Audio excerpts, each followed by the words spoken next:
우리는 그의 만드신 바라 그리스도 예수 안에서 선한 일을 위하여 지으심을 받은 자니 이 일은 하나님이 전에 예비하사 우리로 그 가운데 행하게 하려 하심이니라. 아멘. 하이델베르그 문답을 읽겠습니다. 91문답 제가 문을 읽겠습니다. 그러면 선행이란 무엇입니까? 사람의 교훈에 기초하는 것이 아니라 하나님의 율법에 따라 하나님의 영광을 위해 참된 믿음으로 행하는 것이 선행입니다. 그렇습니다. 여기서 이제 오늘은 선행이라는 제목으로 하이델베르그 91문답 말씀을 전하겠습니다. 여기서 보니까 그 문에서 보니까 우리 자신의 견해나 사람의 교훈에 기초하지 않는다. 이게 대단히 중요한 것입니다. 이게 기독교의 선행을 이해하는 데 있어서 가장 기초적인 것이죠. 바로 이것을 이해하지 못하면 우리는 보편적인 선행을 선행이라고 여기고 있을 수밖에 없다는 것입니다. 그러면 선행이 무엇인가?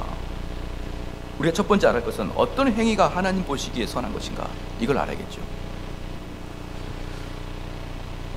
첫 번째는 하나님께서 명령하신 것이 바로 선행입니다. 그러니까 어떤 피조물도 말이죠, 하나님께 예배를 드릴 것을 제정할 수 있는 권리가 없습니다. 그런데 우리의 인간의 상상에 의해서 예배를 우리가 만들어내는 것은 사실 불법입니다. 많은 사람들이 그 예배를 선한 양심을 가지고 선한 의도를 가지고 예배를 개조하고 변경시키는데 그게 바로 10계명 중에 제2계명을 범하는 것입니다.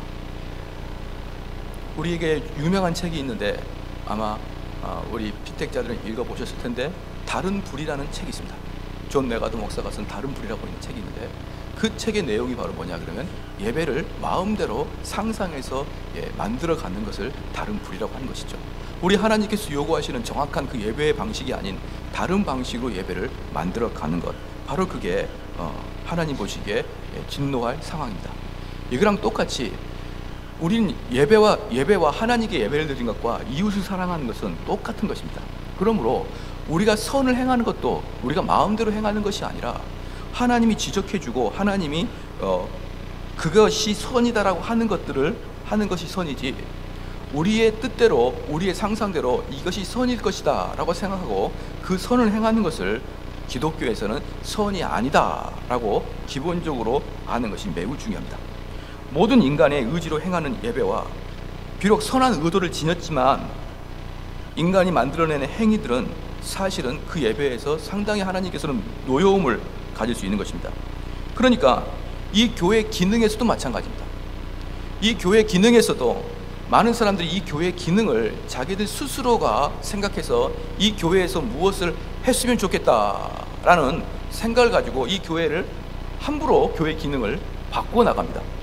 예를 들어서 이 교회는 만인이 와서 기도하는 집이요, 또한 우리는 교회를 뭐라고 합니까? 에클레시아라 그러고 선택된 자의 모임이라 그러고 진리의 기둥터라 이렇게 얘기합니다.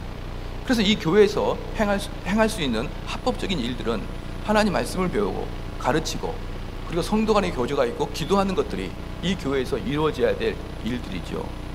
그런데 사람들이 딱 생각해 보니까 아이고 교회가 일주일 동안 너무나 허황하게 이렇게 비어 있습니다. 그럼 이것을 좀 실용적이고 좀 더 효과적으로 사용하기 위해서 주중에 이것을 대여를 해준다거나 또는 뭐 주중에 여러 가지 교회가 외적으로 해야 될 일들을 본질적인 일이 아닌 여러 가지 일을 하고자 하는 그런 마음이 듭니다. 사실 그게 죄를 짓지 않은 것도 아니고 그것이 무슨 낭비하자는 것도 아니고 참으로 합법적이고 합리적인 생각이 같지만 사실은 그렇게 하나하나 열다 보면은 나중에는 이 교회가 뭐가 되느냐, 스포츠 센터가 됩니다. 레크레이션 장소가 되고 스포츠 센터가 되는 거예요. 많은 사람들은 말입니다, 그게 무엇이 죄가 되느냐 라고 말하지만 저희 같은 경우는 목사는 무엇을 알고 있습니까? 역사를 알고 있습니다. 역사를 아는 사람은 말이죠, 한 시대가 끝난 다음에 어떻게 변화될 것인가를 다 알고 있습니다. 지금 우리가 약간의 틈을 열어주면 한 시대 후에는 이곳에 만약에 우리가 주중에 여기에서 무슨 여러 가지 사회 봉사 활동을 계속적으로 교회에서 한다기 시작한다 그러면 아마 우리 다음 세대 지금 아마 아이들 뭐 선우나 얘네들이 커서 이 교회 중직자가 되었을 때는 아마 우리 교회 1층에서 요가를 하고 있을 겁니다. 옆에는 에어로빅을 하고 있을 것이고 지하의 주차장은 수영장으로 만들어가지고 수영을 하게 될 것입니다. 왜? 이 교회를 더욱더 실용적이고 효과적으로 사용하기 위해서 교회를 그렇게 만드는 것이죠. 그러다 보면 나중에는 이 교회가 운영하는 것보다 더 관심을 쓰고 더 에너지를 쓰는 게 무엇이 되겠습니까? 어떤 강사를 초청할 것인가를 신경 쓸 것이고, 왜 옆에 무슨 스포츠 센터가 생겼는데 우리 다시 좀 인테리어를 다시 해야 될 것 같아요 하면서 수십억을 들어서 다시 인테리어 하게 될 것이고, 그건 불보듯 뻔한 일입니다. 그래서 교회는 자고로 하나님 말씀 공부하는데, 기도하는데, 집회하는데, 예배드리는데 이것을 외에는 가급적이면 이 교회에 문을 열어주지 않는 것이 여러분 좋은 것입니다. 이것이 무슨 목사님 그렇게 고리타분한 생각인 것 같습니까? 그런데 제 나이가 몇 살입니까? 40대 중반밖에 되지 않습니다. 대한민국의 육군 제대한 이 40대 중반의 남자가 왜 그렇게 고리타분해졌을까요? 우리 성도들은 그렇게 생각하면 됩니다. 아, 저분은 고리타분하다. 아닙니다. 저도 본질적으로 고리타분하지 않습니다. 아현제일교회에 있을 때 드럼을 누가 들어왔습니까? 드럼을 누가 갖고 들어왔습니까? 저는 여러분보다 훨씬 더 깨어있었던 사람입니다. 할렐루야. 아현제일교회 있을 때 오후 7시, 저녁 7시 예배를 오후 3시로 옮긴 사람이 누굽니까? 모르셨죠? 그게 바로 접니다. 오후 저녁 예배를 오후 3시로 옮기게 바로 접니다. 제가 그랬습니다. 저도 한때는 그것이 아무런 의미가 없다고 생각했습니다. 그리고 그게 효과적으로 생각했고, 그것이 제가 그렇게 하는 데 있어서 아무런 문제가 없다고 생각했습니다. 주일날 오후 예배를 찬양 예배로 만든 게 누구였습니까? 여기 있는 정대훈 목사였습니다. 긍정의 힘을 책을 뿌렸던 사람이 누구였습니까? 여기 정대훈 목사였습니다. 목적이 이끄는 사 40일 누가 뿌렸습니까? 정대훈 목사가 뿌렸습니다. 제가 처음부터 그렇게 고리타분했던 게 아니라 이 말입니다. 저는 처음에는 보편적인 여러분과 저랑 똑같은 생각했습니다. 그것이 그 큰 문제가 되나? 그것이 우리 영적인 본질적인 것에 문제가 되나? 왜 본질적인 문제가 되지 않는 것에 저렇게 에너지를 소비하고 저렇게 할까? 저도 그렇게 생각했습니다. 그런데 조금만 교회사를 읽어보고 조금만 조직신앙을 공부해보니까 바로 제가 했던 것이 예배를 결국 파괴하고 교회를 파괴하는 그런 행위였더라 이 말입니다. 제가 신대원 가서 지금도 생각합니다. 나는 목사님 아들로서 나는 교회가 부흥할 수 있는 방법을 알아. 첫 번째, 11시에 예배를 드리고 점심 먹고 나면 너무 피곤하니까 컴컴한 수면실을 만들어야 된다. 그래서 컴컴하게 해서 일회용 침대에서 교인들이 푹 자고 오후 예배 들어오도록 해야 된다. 교회가 부흥하려면 탁구다이를 몇 대 설치해야 된다. 교회가 부흥하려면 젊은 애들을 나가지 않게 해서 PC를 몇 개 설치해야 된다. 제가 신대원 다닐 때 그렇게 하고 다녔습니다. 그런데 제가 드디어 신학을 전문적으로 공부하고 보니까 제가 가지고 있던 생각이 아마 여러분들도 비슷하게 가지고 있었을 것입니다. 그게 배우지 아니하는 자들의 자연적인 발상인 것입니다. 그런데 배우고 보니까 그게 참으로 교회를 무너뜨리고 있었던 것을 알기 시작했습니다. 그래서 저희는 의도적으로 드럼도 넣지 않냐, 의도적으로 이 강대상에서 아무것도 못하도록 옆에 깍두기처럼 잘라버려고, 깍두기처럼 의도적으로 앞에서 아무것도 못하게 튼튼한 강대상으로 움직이지 못하게 했고, 그게 제가 갑자기 보수적이 되고 갑자기 고리타분해서 되는 게 아니라 공부를 한 결과의 것입니다. 그러니 사랑하는 성도 여러분, 우리 목사님 너무 고리타분하게 이렇게 하셔, 그렇게 생각하지 마시고 이렇게 생각해 좀 참으로 감사하겠습니다. 어련히 알아서 그렇게 하셨겠다. 할렐루야. 그래서 우리가 예배를 드릴 때도 마찬가지고 예배 순서조차도 하나하나조차도 우리가 함부로 변경하면 안 되는 것입니다. 그런데 우리는 많은 경우에 예배를 마음대로 바꿉니다. 그게 지금 왜 예배가 중요하냐면 그 예배를 통해서 선한 것들을 무엇인지를 보기 위함입니다. 한번 보겠습니다. 어떤 분들은 이렇게 얘기합니다. 우리가 지금 하나님께 드린 게 선하신가, 하나님께 드리고 있는 게 지금 선한 것인가 안 선한 것인가 구별하기 위해서 이걸 하나 딱 가지고 있으면 됩니다. 지금 내가 하고 있는 이 행위가 하나님께 영광을 돌리기 위함인가, 아니면 내가 영광을 받기 위함인가, 이 기준만을 딱 가지고 한번 봐봅시다. 그러면 사람들이 이렇게 얘기합니다. 목사님, 그렇다고 그렇게 고리타분하게 하면 되겠습니까? 젊은이들의 예배를 위해서, 그렇죠? 젊은이들의 예배를 위해서 젊은이들이 좋아하는 그런 가스펠송을 부르는 게 무엇이 그렇게 예배의 나쁜 겁니까? 아니, 그것을 죄 짓는 것도 아니고 젊은이들이 잘 이해할 수 있는 그런 가스펠송 좋아하니까, CCM 좋아하니까 그런 찬양 부르는 게 무엇이 나쁩니까? 라고 하지요. 사랑하는 성도 여러분, 방금 제가 누구를 위해 그랬습니까? 시작. 젊은이를 위해. 하나님을 위해가 아닙니다. 자세히 보면요, 왜 찬양을 바꿉니까? 젊은이를 위해. 왜 찬양을 바꿉니까? 그 사람이 이해할 수 있기 위해. 그래서 우리가 예배를 드린다고 하면서도 그 예배의 주 목적이, 주 예배가 드려지는 게 진짜 하나님을 향한 예배가 아니고 많은 사람들이 알아듣게 하고 많은 사람이 이해하게 하고 많은 사람이 기뻐하는 예배로 빠질 수 있지 않겠습니까? 그러면 그것을 뻔히 알고 있는 앞에서 인도하는 목사는 그것을 차단하는 것입니다. 또 하나 보겠습니다. 이제 아이가 태어나면 제가 제일 설교하기 힘든 게 바로 돌 설교입니다. 돌. 오히려 다른 예배는 별로 어렵지 않은데 제가 지금까지 한 예배 중에 제일 어려운 게 돌잔치 예배와 그 다음에 크리스마스 이브 때 공연 앞두고 하는 예배, 이 두 개가 제일 어렵습니다. 앞에서 목사가 뭔 말 하든지 상관없이 자기들끼리 쑥덕거리고 막 놀고 이러기 때문에 대단히 어렵습니다. 사랑하는 성도 여러분, 돌 예배 주인공이 누굽니까? 시작. 왜? 님자만 막 들립니다. 돌 예배 때 여기에 있는 정 목사도 순식간에 그 아이가 주인공이 되게 합니다. 그렇죠? 돌 예배 안 됩니다. 뭐든지 예배가 붙으면 주인공은 하나님입니다. 그러면 돌 예배를 뭐라고 바꿔야 됩니까? 1주년 기념식 이렇게 바꿔야 됩니다. 예배라고 붙이지 말고 기념식.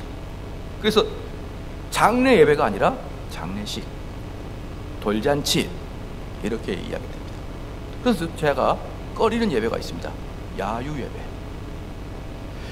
왜 야외 예배를 가게 되게 되면은 제가 꺼리느냐? 이 예배는 남녀 간의 관계랑 똑같습니다. 하나님과 나의 관계는 아내와 남편의 관계가 똑같습니다. 그리고 이 예배는 하나님과 가장 밀접하게 지금 옆에 있는 것입니다. 그럼 우리는 사랑하는 사람과 누구랑 같이 있고 싶습니까? 단둘이 갖고 있습니다. 근데 공원에서 드릴 때 예배는 막 사람들이 쳐다보니까 너무 부끄럽습니다. 그래서 체육대회를 앞두고 하는 예배랑 우리가 놀기 위해서 하는 예배도 예배라고 붙이지 말고 오프닝이라고 하는 게 더 좋을 듯 합니다. 하여간 저는 강력하게 주장하는 게 뭐냐면, 일단 예배라고 붙이면 모든 것의 주인공은 하나님입니다. 모든 것의 목적은 하나님입니다. 만약에 그럴 자신이 없다 그러면, 모든 것의 목적을 하나님에 두길 자신이 없다 그러면 1주년 기념식, 또 집들이 예배가 아니라 집들이 그냥 그렇게 바꿔야 됩니다. 이렇게 바꾸려고 하는 그 몸부림은 예배가 얼마나 소중하고 예배가 얼마나 또 다른 말로 타락하기 쉬운지를 제가 아주 보여주고자 하는 것입니다. 우린 예배라고 하여 수많은 경우에, 얼마나 많은 경우에 이 청중들을 위한 예배를 많이 드리냐 이 말입니다. 그래서 제가 듣기 싫어하는 예배가 뭡니까? 청소년 예배, 청년 예배, 젊은이 예배. 왜 자꾸 이름을 그런 식으로 붙이나 이 말입니다. 왜 청소년 예배, 그래서 어른 예배랑 틀리게 또 다른 예배를 드리냐 이 말이죠. 왜 어른 예배 때는 찬송가를 부르는데 왜 청소년 예배 때는 CC를 부르냐 이 말입니다. 그것은 예배의 정신을 잘 모르는, 그래서 많은 사람들이 그 예배를 효과적으로 이끌어가고 싶어하는 사람들의 정신인 것입니다. 이렇듯 선행도 말입니다. 선행도 하나하나 하나님의 뜻에 어긋난 것인지 어긋나지 않는 것인지를 우리는 알아야 될 것입니다. 그래서 첫 번째가 선행은 하나님께서 명령하신 것이어야 된다라는 것입니다. 두 번째, 어떤 행위가 선하기 위해서는 참된 믿음에서 나와야 되는데, 참된 믿음은 그리스도의 공로와 간구하심에 근거했던 것입니다. 그러니까 참된 믿음이라는 것은 우리가 그리스도의 보상으로 말미암아 하나님께 용납된다는 것을 믿어야 됩니다. 무슨 말씀입니까? 이게 뭐냐면, 여러분의 선행이 하나님이 지금 받으신다는 것을 믿어져야 되는 것이죠. 아, 내가 선행한다고 해서 이깟 선행을 누가 받으시겠어? 이렇게 불순물이 많은 선행을 아유 그냥 하지. 또 하나, 제가 항상 헌금을 봉헌 기도할 때 했던 게 뭡니까? 이 예물을 연락하라는 것이죠. 아유 하나님 이걸 받으시겠어? 그렇게 하면 안 됩니다. 우리는 첫 번째 그리스도의 보상으로 말미암아 하나님께서 용납하신다는 것을 믿으셔야 됩니다. 두 번째, 우리 순종 그 자체가 하나님께서 명하신 것이라고, 또한 그 순종의 불완전함이 그리스도의 완전한 보상에 근거하여 하나님께 용납된다고 믿어야 됩니다. 그러니까 무슨 말이냐면, 여러분의 그 선한 행위가, 여러분의 헌신이 불완전하지요. 하지만 그 불완전한 것도 예수 그리스도의 완전함으로 덧입혀서 연락되더라 이 말입니다. 내 인격이 불완전하죠. 내 인격이 아주 뭐가 안 데가 있고 내 인격이 삐뚤어진 데가 있습니다. 그래서 나의 선함과 나의 봉사와 나의 헌물이 이게 삐뚤어질 수 있습니다. 그것도 예수 그리스도의 보혈의 공로로 그대로 받으신다는 것을 믿으시길 주의 이름으로 축원합니다. 이 두 가지를 여러분이 그대로 가지고 있어야 됩니다. 내가 하고 있는 작은 일도 우리 하나님이 그것을 연락하신다는 것을 믿으셔야 되고, 또한 우리가 잘못되고 삐뚤어진 것도 예수 그리스도의 완전함으로 그것을 받으신다는 것을, 두 가지를 믿어야 됩니다.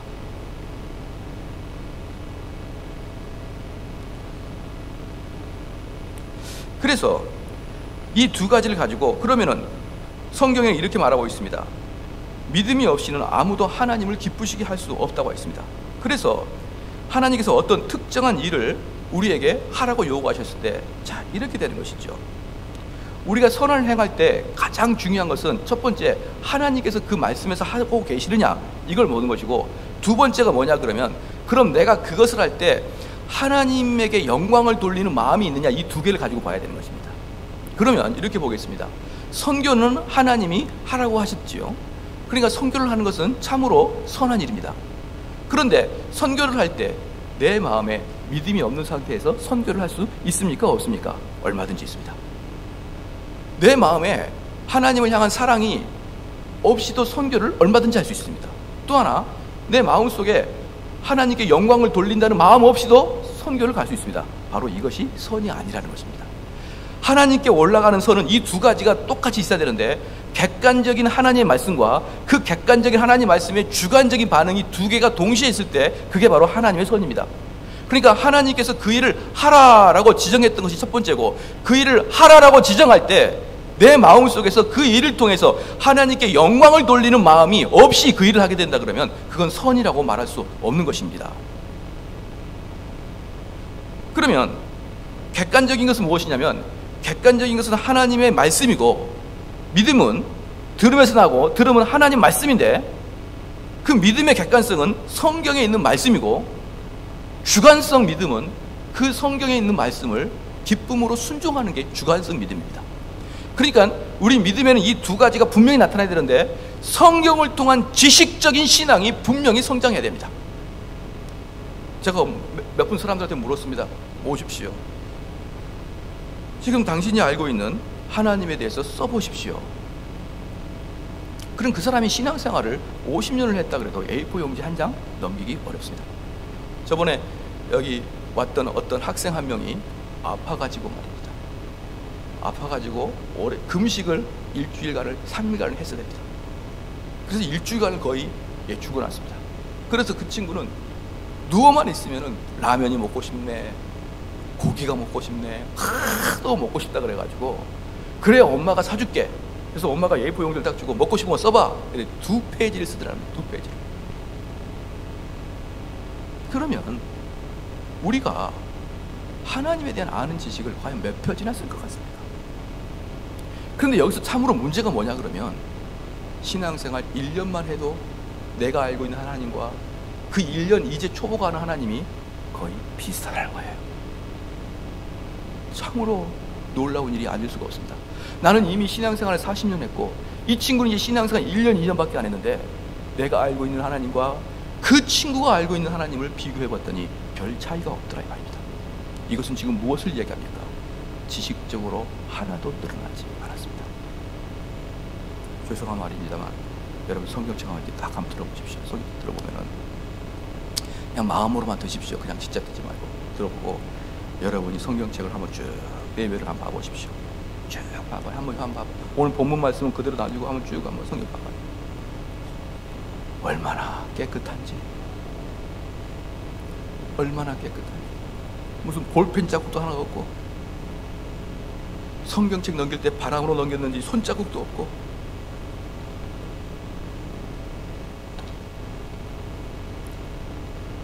그게 바로 회개할 일입니다. 다른 게 회개할 일이 아닙니다. 우리가 착한 일을 못하고 선행을 못한다고 그게 회개할 일이 아닙니다. 진짜 회개할 일은 너무 깨끗한 성경책을 가지고 회개해야 됩니다. 제 성경책이 나달라야 되는데 이거 억지로 뜯은 거 아닙니다. 어찌 보다니까 떨어졌습니다. 근데 사람들이 너덜너덜 거리는 성경책을 보고 감동하고 은혜 받습니다. 그랬더니 이번에 김호만 교수는 더 너덜너덜거리니까 듣고 왔습니다. 이건 목사니까 그렇다 치더라도 우리는 성도니까 그렇게까지는 할 필요 없지만 그래도 10년 썼으면 성경책이 조금 너덜거려야 되지 않겠습니까? 성경책이 좀 더 이렇게 막 속에 형광펜, 사인펜 써가지고 옆에 감동으로 쓰고 막 이래야 되지 않겠습니까? 이 성경을 예수님 모시듯이 막 신주단식 모시듯이 그런 게 아니라 이 성경책은 여러분이 읽고 이해하도록 필기도 하고 감상도 쓰고 여기서 내가 이해하지 못한 물음표도 치고 이러면서 성경을 최대한 활용해서 10년이면 더 이상 읽을 수 없을 정도로 꽉꽉 채워야 되는데 너무나 성경이 깨끗한 것, 그게 바로 하나님께 회개할 일입니다. 사랑하는 성도 여러분, 객관적인 믿음의 지식이 자라야 됩니다. 그건 필수적인 것입니다. 두 번째, 그 객관적인 믿음의 근거에서 주관적인 믿음이 확장돼야 됩니다. 주관적인 믿음이 뭐라고 했습니까? 그 말씀이 내게 합당하게 느껴져서 나의 온통 나의 관심이 바로 그 말씀을 더 알아가는데 내 마음이 요동하기 시작하는 것을 주관적인 믿음이라고 하는 것입니다. 그러니까 이 둘 중에 하나라도 빠지면 그건 가짜 믿음입니다. 어떤 사람이 성경을 잘 모르는데 그 내면에서 깊이 봉사하고자 하는 마음과 그 내면에서 깊이 사랑하는 마음이 있다는 것은 가짜입니다. 그것은 단호하게 가짜입니다. 성경을 아는 만큼 믿음은 깊어지는 것이고 믿음이 깊어지는 것만큼 여러분의 주관성의 반응이 뛰어나기 시작합니다. 그래서요, 주관적인 믿음, 다른 말로 말하면 순종이고 열매입니다. 사랑하는 성도 여러분, 많은 성경을 알고 그 성경에 입각한 순종이 나오시기를 주의 이름으로 축원합니다. 그래서 로마서 14장 23절 말씀에 믿음을 따라하지 아니하는 것은 다 죄니라라고 했습니다. 그러니까 우리 사람들이 하나님 말씀을 깊이 알지 못한 상태에서 하는 어떠한 행동, 그 어떠한 행동에는 무엇도 포함되어 있습니까? 우리가 말하는 선행도 포함되어 있습니다. 어떠한 행동도 다 죄다라고 로마서에 나와 있습니다. 사실 믿음이 없으면 하나님을 향해 사랑하는 사람이 아무도 없을 것입니다. 하나님을 향해 사랑하는 사람이 마음이 없다 그러면 당연히 이웃을 사랑하는 마음도 생기지 않을 것입니다. 그러므로 하나님을 향한 사랑이 없는 자가 나오는 선행은 모두 가식입니다. 여러분, 그걸 분명히 알아야 됩니다. 하나님을 기쁘시게 하지 못하는 자가 모든 일에서 선한 행위는 뭐뭐 하는 채 할 뿐입니다. 제가 여기서 예를 한번 드리겠습니다. 어떤 사람은 그렇게 생각할 수 있습니다. 목사님, 그거 너무나 지나친 거 아닙니까? 그러면은 어려울 때 수천만 원 기부하는 그 사람은 뭐겁니까? 그 사람이 만약에 예수 믿지 않으면 그 사람은 악을 행한 것입니까? 또 어떤 사람은 저렇게 난민들이 어려울 때 가서 그 난민들을 도왔는데 그들에게 목욕도 시키고 그들에게 물품도 전달해주고 그렇게 열심히 선을 행하는 그 젊은이들은 그럼 악을 행하는 것입니까?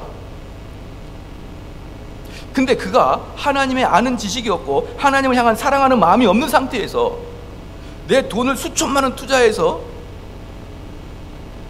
아프리카의 난민을 돕고 내 돈을 수천만 원 투자해서 지진이 난 상태에 있는 사람들한테서 그 돈을 나눠주고 그들을 섬기고, 그거 악입니까? 선입니까? 아니면 악도 선도 아닙니까? 시작. 악이라고 말하기도 뭐하고 선이라고 말하기도 뭐하고 이것도 저것도 아니라고 말하는 참으로 어려운 말입니다. 그런데 성경에서는 그걸 악이라고 합니다. 하나님을 알지 못한 그 어떠한 선행도 악이다. 왜? 그것은 위선이기 때문에. 참다운 믿음은 하나님 말씀을 믿는 데서 나오는 것이고, 하나님 말씀을 믿는 참다운 믿음에서는 하나님을 향한 사랑이 나올 것이고, 하나님을 향한 사랑이 나올 때 그때 이웃에 대한 사랑은 참다운 믿음이라고 합니다. 예를 들어 보겠습니다. 우리 예수님이 제일 싫어하는 사람이 바리새인이었습니다. 우리 예수님이 항상 바리새인들을 싫어했는데 우리는 언뜻 생각하기에 바리새인들이 우리나라에 상당히 비리를 저지르는 그런 나쁜 악덕 사람인 것 같죠. 근데 사실 그 당시에 아주 악덕은 누구였느냐 그러면, 아주 사람들로부터 손가락질 받는 악덕은 누구였냐면 세리였습니다. 세리는 돈이 많고 피도 눈물도 없고 가난한 사람이 어떻게 되든 말든 막 뜯어먹는 게 세리였습니다. 여러분도 잘 알다시피 그때 로마한테 그 세금을 어떻게 바쳤습니까? 그때 로마에서 이렇게 광고를 합니다. 자, 2015년도 세관을 모집합니다. 세관장을 모집합니다. 그러면 그 사람이 뛰어가가지고 나는 로마에 1년의 세금을 얼마를 바치겠습니다 라고 이렇게 경쟁해서 입찰을 붙는 것입니다. 그러면 어떤 사람이 가장 많이 썼느냐에 따라서 그 사람이 세관이 되겠지요. 그러니까 그 당시에 세관장이 된다는 것은 내가 최대한 많이 뜯어가지고 로마에 바치겠습니다. 플러스 뭐가 있습니까? 내가 먹고 살 것도 거둬들인 것입니다. 그래서 로마에서는 너가 나한테 1년에 100억을 바치기로 했으면 100억 이상의 것은 너가 다 가져도 된다라고 하는 게 세관장이었습니다. 그래서 그들은 악착같이 돈을 벌어서 200억을 벌어서 100억은 로마에 바치고 100억은 자기가 먹습니다. 그러니 국민들이 이 세리를 얼마나 싫어하겠습니까? 또 하나, 이 세리는 너무나 나쁜 사람이니까 더 이상 할 말이 없다고 치지만, 그러면 지금으로 말하면 꽤 가식적이고 아주 좋지 않은 게 누구냐면 바로 사두개인입니다. 이 사람들은 말이죠, 이 이스라엘의 중요한 요직은 다 차지하고 비리와 불법을 저지른 사람들이 그 사두개인들이었습니다. 성전에서나 그 유대의 여러 가지 그 법률적인 것이나 그 장로들을 통해서 돈을 건치하는 게 사두개인들이었죠. 그래서 이들은 불법을 자행하는 자였습니다. 불법을 자행하는 자들이 사두개인이었습니다. 그럼 바리새인은 무엇입니까? 우리로 말하면 선비입니다. 선비예요. 가난하지만 그럼에도 돈에 대한 욕심도 별로 없고, 그 동네의 어른이고, 그 동네에서 존경받는 자고, 그 동네의 법을 잘 지키는 그러한 선비와 같은 사람, 누구 하나 저 사람의 인격에 대해서 토를 달 수 없는 그런 깨끗한 사람, 청렴결백한 사람, 정의로운 사람, 그 사람이 바리새인입니다. 근데 우리 주님은 바로 그 바리새인을 가장 미워했습니다. 그 탐욕스러운 세리도 아니요, 그 비리를 저지르는 사두개인도 아닌 자기 마음 깊숙한 곳에 나는 깨끗하고 나는 정의롭고 나는 착하다고 생각하는, 그리고 실제적으로 그렇게 살아가는 바리새인 말입니다. 여러분, 여기에서 여러분 분명한 걸 생각해야 됩니다. 근데 지금은 우리가 뭐라고 합니까? 보편적인 개념의 선을 딱 볼 때는 첫 번째 가는 게 누굽니까? 바리새인 딱 갑니다. 저 사람은 선하다. 저렇게 많이 배우고 저렇게 고상한 사람이 돈에 욕심도 없고 청빈하게 살면서, 그렇죠, 다른 사람에게 가르침을 가르쳐주고 다른 사람을 좋은 길로 선도하면서 이스라엘 율법을 그들에게 가르쳐주면서 그곳에 랍비를 하면서 그곳에 선생을 하면서 나와 같이 살아라 말했던 그 바리새인을 우리 주님은 끝까지 책망하셨습니다. 물론 선비처럼 그 바리새인 중에 때때로 진급하는 사람도 있고, 그 바리새인 중에 우리로 말하면은 과거 시험에 합격하여 정부에 들어가서 요직에 있는 사람도 있지요. 그러나 우리 조선시대 때 선비들은 주로 뭐 했습니까? 지방에서 학문을 닦고 지방에서 이렇게 유유자적 살아가듯이 바리새인들이 바로 그리했습니다. 그런데 제가 가장 우려하는 게 뭐냐 그러면, 교회에서조차도 선하게 삽시다 그러면 자신도 모르게 바리새인처럼 딱 살아가는 사람을 딱 봅니다. 저 사람은 선합니다. 그리고 교회에서 이 막 부정부패를 축적하고 있는 그 욕심꾸러기 사람은 당연히 지탄의 대상이 되겠죠.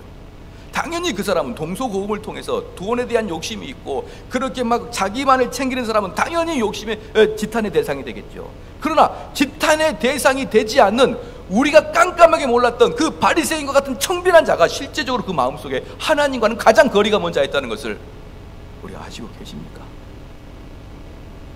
그런데 때때로 교회에서 그런 자가 이렇게 높이 평가되는 걸 저는 많이 봅니다.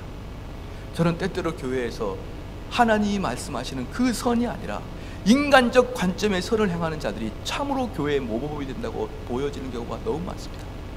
저는 그것에 대해서 두렵습니다. 그러면 그들을 왜 우리 주님이 바리새인을 향해서 그렇게 외식하는 자, 가식적인 자 그렇게 이야기했습니까?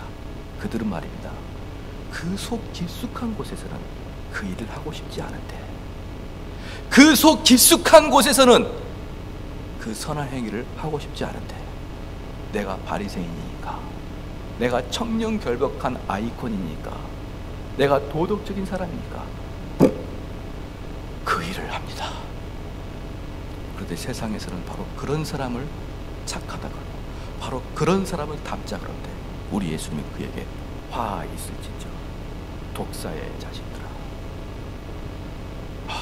그러니까 사람들이 예수님을 이해할 수 없는 겁니다. 도대체 이해할 수 없습니다. 이렇게 표현해 보겠습니다. 우리 교회 성도들 중에 정말 청렴결벽하여 1년 12달 똑같은 양복을 입고 와서 옷이 너덜너덜해졌어. 구두도 얼마나 뛰어다니는지 밑에서 바닥이 확 달려가지고, 우리는 그 사람을 향해서 참 본받을 만한 사람이다 라고 이야기하겠죠. 그런데 탁 왔는데 벤츠를 끌고 있다고, 검은 벤츠를 끌고 와가지고 문 탁 닫고 맨 뒷좌석에 배뚝 내밀고 앉아있으면 누가 그 사람을 향해 참으로 예수 그리스도에 가까이가 있는 사람입니다 라고 이야기할 수 있느냐 이 말이에요. 그 사람은 강남에서 무엇을 하냐 그러면 룸사롱을 경영해왔어요. 지난번에 제가 아는 청년 하나가 오랜만에 십수년 만에 교회 와서 뭐 하냐 그랬더니 룸사롱 경영해요 그러더라. 이 축복을 해줘야 될까 말아야 될까 한 명이 했습니다. 돈은 좀 많이 벌겠다, 좀 벌죠, 11조나 많이 해라 제가 그랬습니다. 어쨌든 그렇게 강남에 큰 룸을 가지고 있는 그 하는 사람이 벤츠를 끌고 와가지고 뒤에 앉아가지고 배를 뚝 내밀고 앉아가지고 아유 막 오늘은 예배가 되네 이러면서 앉아있으면은 누가 그 사람을 향해서 주님께 가까이 가 있다고 말할 수 있겠습니까? 그런데 실제로 주님은 그런 자들의 친구였다 이 말입니다. 왜? 그 사람은 누구에게나 책망받고 누구에게나 손가락질을 받았기 때문에 겉으로는 그럴지라도 속으로는 얼마나 여린지 모릅니다. 나는 죄인이라는 의식이 강하면 강할수록 은혜가 강한 것입니다. 할렐루야. 그런데 바리새인들은 그 의로움이 너무 강해 예수 그리스도가 들어갈 자리가 없는 것입니다. 우리는 이것에 대해서 정말 좀 깊이 알아야 될 것 같습니다. 그러면 바리새인이 왜 그렇게 책망을 받았느냐? 그들의 모든 선한 행위와 그들의 모든 자선은 자기가 영광받기 위해서 했습니다.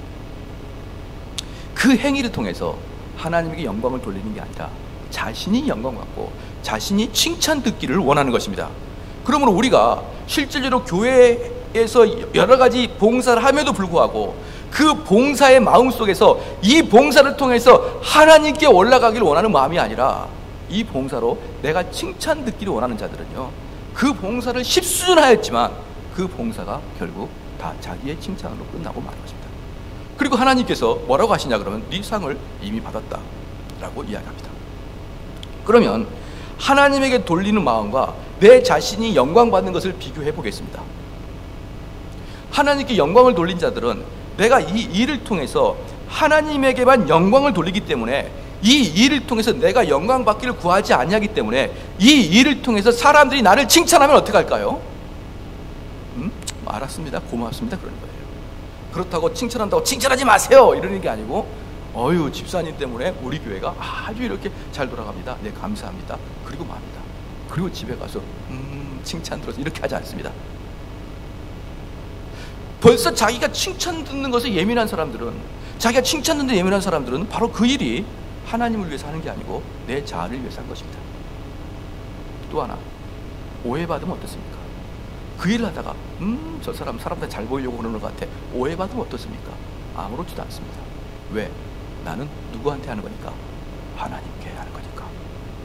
그런데 우리가 열심히 봉사하다가 사람들이 아이고 좀 열심히 봉사한다고 잘난 척 하긴, 그러면은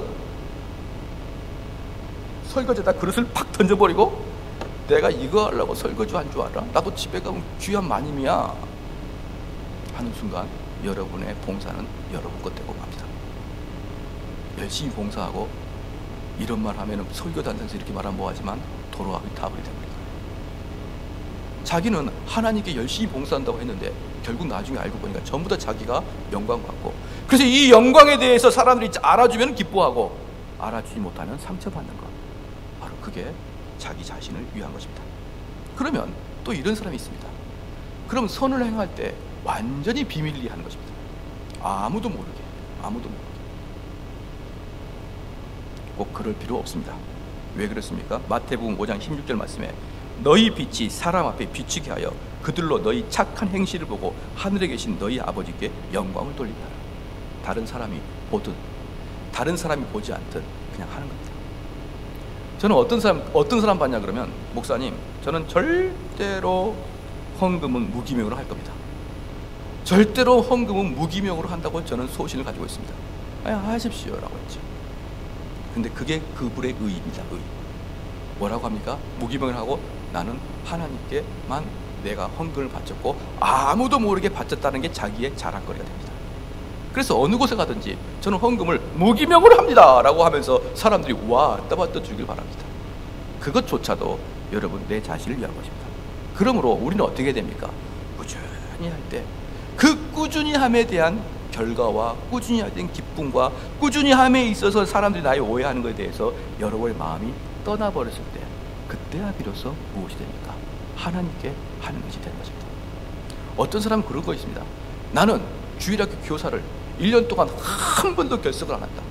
그것도 자기 의의가 될 수가 있습니다.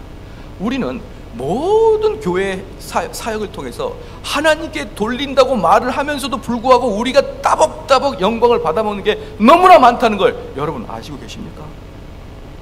우리는 항상 경계해야 되고 항상 두려워해야 됩니다. 그래서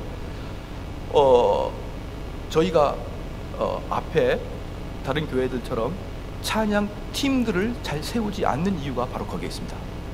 찬양 팀들은 보편적으로 사람들이 각 교회마다 젊은 사람들을 앞에 세워놨습니다. 그런데 이 젊은 사람들은 아무리 훈련을 시켜도 인간은 근본적으로 타락한 존재이기 때문에 그 앞에서 찬양 인도할 때 사람들로 하여금 나를 보고 기뻐하라는 마음이 들어갈 수 있겠죠. 그래서 그 사람은 오히려 찬양 인도하지 않았으면 괜찮을 뻔했는데 찬양 인도하게 되므로 하나님께 올라가야 될 영광을 자기가 가로채는 죄를 범하게 됩니다. 그래서 개혁신학자들은 이 강대상에는 특별히 훈련된 사람들만 올라와서 설교하고 기도하게 합니다. 누굴 훈련시킵니까? 어떠한 일이 있어도 이 영광을 통해서 내가 기뻐하지 아니하겠다라는 그런 강력한 마음을 먹고 있는 사람들에게만 이 강대상이 주어지는 것이지요.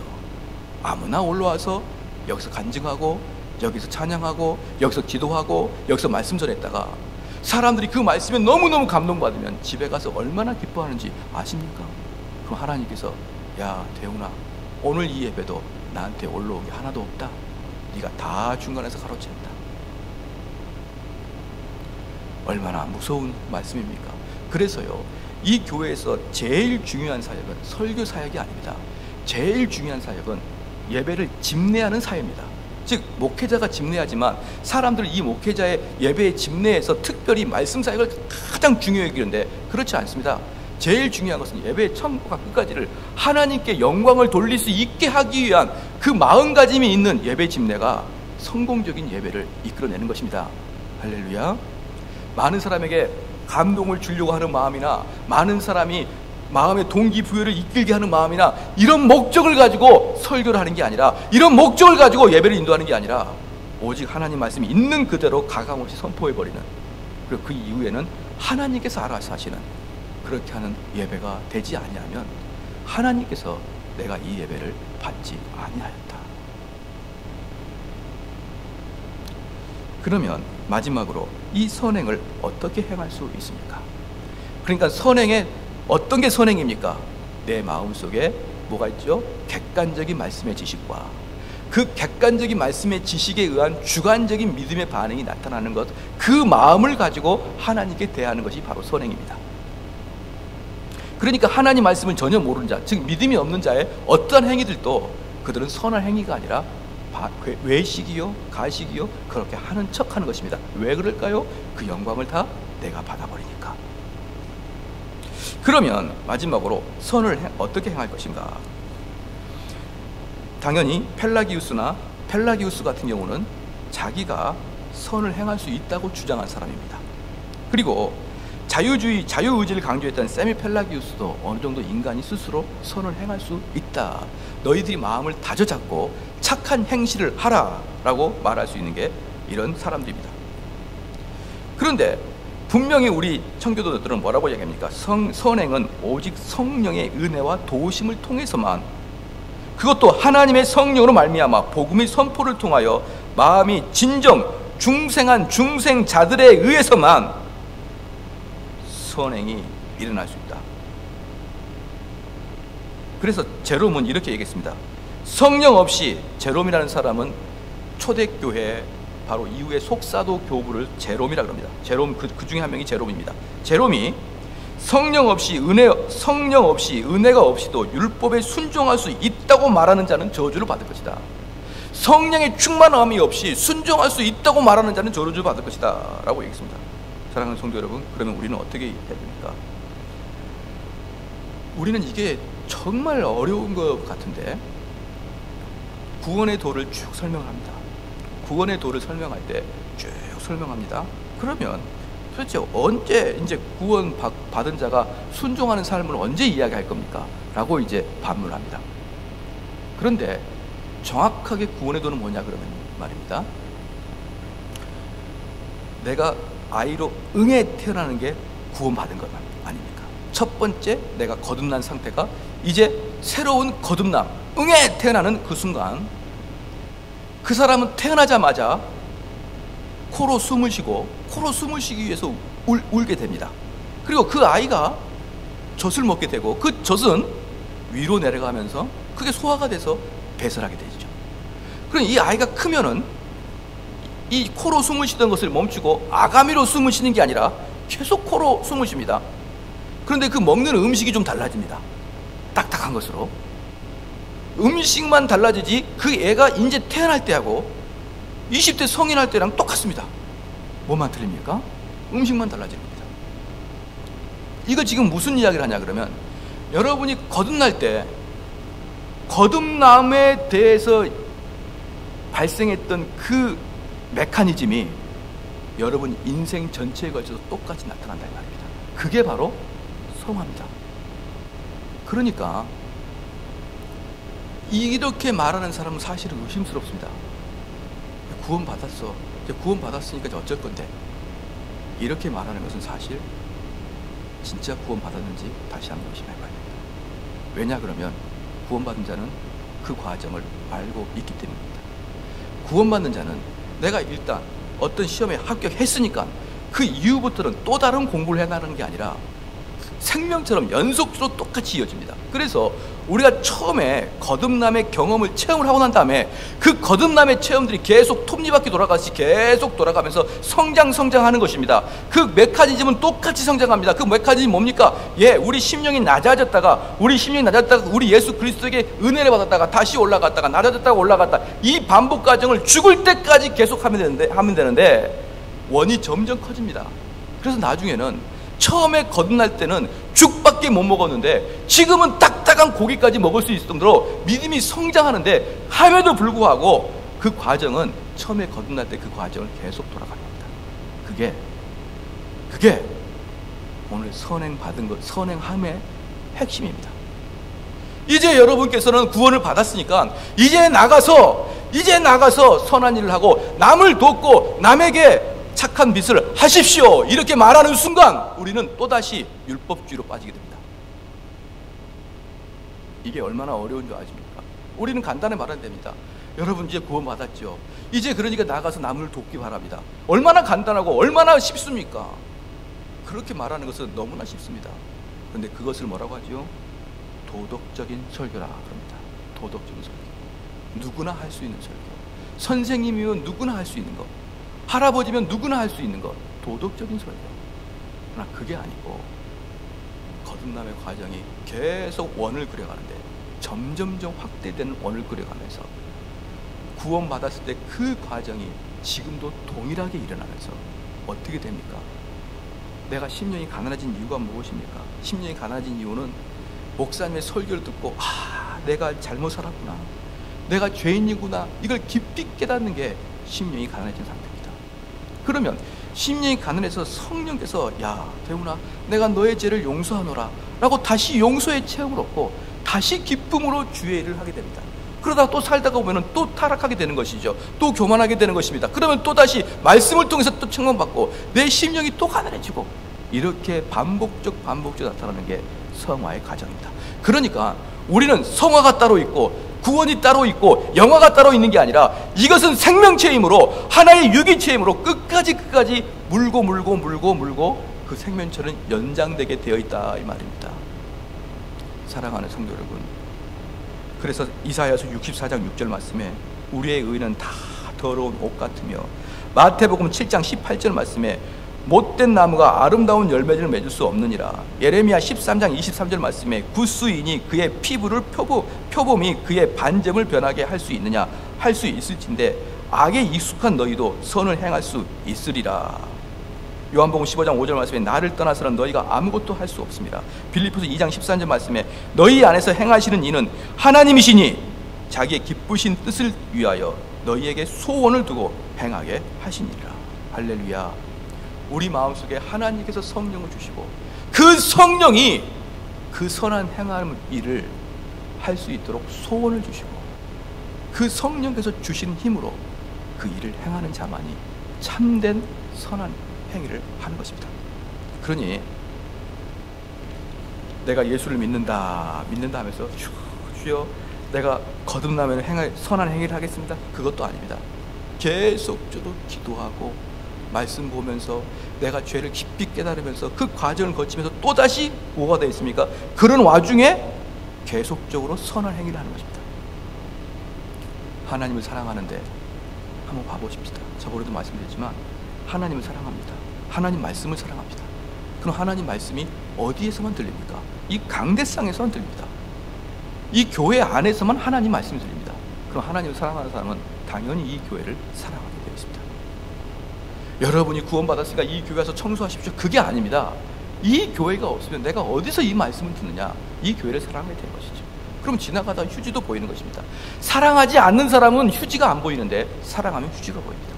지나가다가 물이 넘치면 물을 끕니다. 불이 켜져서 불을 끕니다. 이게 다 사랑의 발로인 것입니다. 그런데 그게 내 마음속에서 내면이 다 변화되어 자연스럽게 나오는 것을 여러분 믿으시길 주의 축원합니다.